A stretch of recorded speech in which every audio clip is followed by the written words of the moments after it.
Hello folks, just Dave here at Primo RV Center. I am super excited to show you one of these new trade-ins that we just got in here. It is a used Flagstaff MAC 228D that we just got in. It is a tent trailer. This thing is fully loaded. We're gonna start here on the outside of the trailer. Around the corner here, we have the outdoor kitchen spot here to put all your condiments or anything that you're barbecuing here.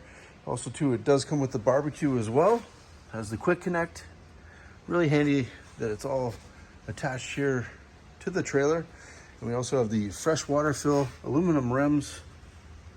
And over here we have the 4 stabilizer jacks that come with the trailer, stabilizing the trailer, making sure it doesn't move on you. Then over here we have the 2 propane tanks, the battery and the power lift. This thing is going to save you cranking this nice beautiful trailer up and down. When you get to the campsite, it'll be super quick. And over here we have the city water connection, and we also have the outdoor shower too, which is hot and cold.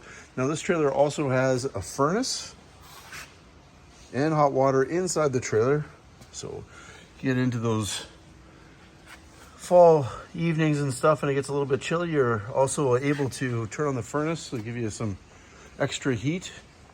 We also have a couple other options inside. We'll go through that in the next video. We have the spare tire at the back too as well. And there's those 2 stabilizer jacks too as well. Now, this has been a well taken care of tent trailer. It is absolutely beautiful. Now, if you're interested in coming to see this trailer, let us know here at Primo RV Center. We'd love to take you through the trailer.